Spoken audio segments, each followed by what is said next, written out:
Breaking news out of Chicago, Monsters of the Midway. The Bears faithful, you've been riding this roller coaster all season, haven't you? That grind from the trenches, the hope flickering under those Soldier Field lights. But right now, whispers from the locker room are turning into a roar, forcing a decision that could flip the script on this entire campaign. It's not just about yards or stats, it's about who carries the weight when the playoffs are on the line.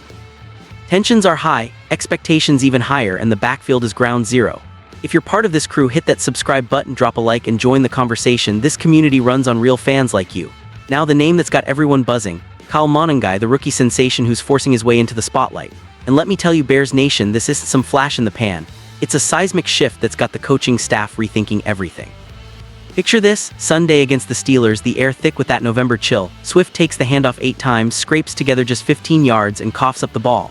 Meanwhile, Monangai, 12 carries, 48 yards, and another touchdown, his third in a row. The numbers don't lie, and neither does the tape. PFF grades him at 78 rushing while Swift sits at 46. It's not personal, it's performance, pure and simple.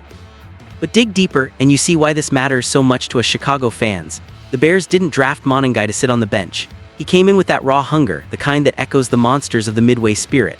Since mid-October, Swift's been averaging 5 yards a pop, solid on paper, but the offense has evolved. Ben Johnson's scheme isn't chasing fireworks anymore. It's about rhythm, control, and grinding out those first downs with a young QB at the helm. The line's finally gelling. The passing game's finding its groove, but they need a back who can take the punishment and keep churning. Enter Monangai, downhill runner extraordinaire, hitting gaps like a freight train before the D can react. Watch the film from the last 4 games and it's crystal clear. Against the Steelers, he racked up 22 yards after contact, nearly double Swift's 12. That's not luck, that's balance, vision, and that Chicago toughness we crave. His urgency fits the interior duo and inside zone plays perfectly, maximizing what our big boys up front can do. And when he's in there, the offense steadies, sturdier, more predictable in the best way, turning potential chaos into clock-chewing drives. Swift, he's the spacing guy, the bounce-out threat, perfect for screens and perimeter counters. But right now, with the NFC North tightening like a vice, we can't afford half measures. The Eagles and Packers are lurking, and our margin for error is thinner than a goal line stand.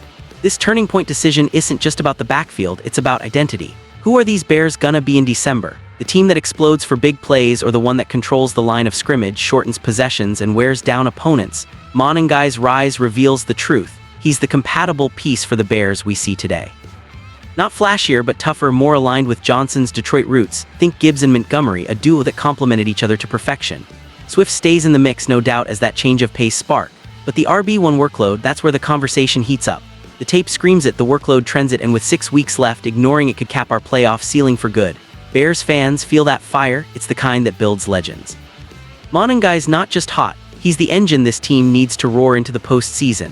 The Monsters of the Midway aren't built for settling, we fight for every inch. As the season barrels toward its climax, this backfield battle isn't fading into the background, it's front and center, defining the Bears' fate. Imagine the huddle, Johnson calling plays, eyes darting between Swift's elusiveness and Monangai's power. The rooks like Monangai remind us why we fell in love with this game. Unproven kids stepping up when the vets waver.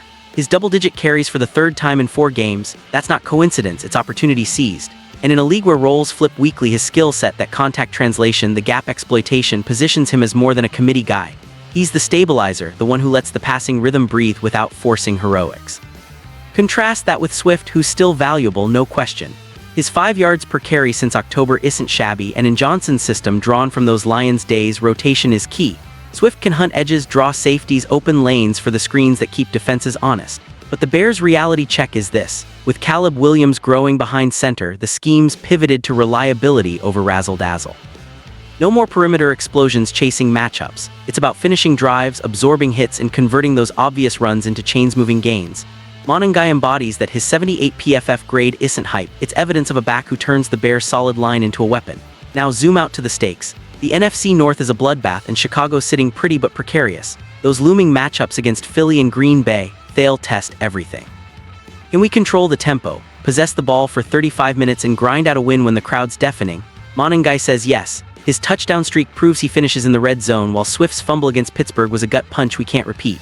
The true controversy boils down to trust. Who do you hand the rock to on 3rd and short when the game's hanging? The data, the film, the eye test, all point to the rookie as the guy who raises our ceiling. Don't get it twisted though, this isn't about benching Swift or starting a war. Johnson's too smart for that. It's complementary football, Bears style, use Swift's speed to complement Monangai's power, keep defenses guessing. But pretending the shift hasn't happened, that's denial, and in Chicago we don't do denial. We demand adaptation evolution, the kind that turns good teams into contenders. The final 6 weeks will expose it all, every carry, every decision. If Monangai keeps logging those touches, producing at this clip, the RB1 tag follows naturally. And for us fans under those midway lights, that's the hope we cling to. A backfield that roars together, pushing this team deeper than we've gone in years. Monsters of the midway, this is our moment. The controversy isn't a crisis, it's a catalyst. Embrace the change, rally behind the rise, because when Kyle Monangai straps it on, he's not just running for yards, he's running for Chicago's pride. The playoffs beckon, the division's up for grabs, and with this decision made right, the Bears can shock the league. Hit the comments, Bears Nation, who's your RB1? Let's talk it out. This community's heartbeat is what fuels the fight. Fire up those traditions, the roar starts now.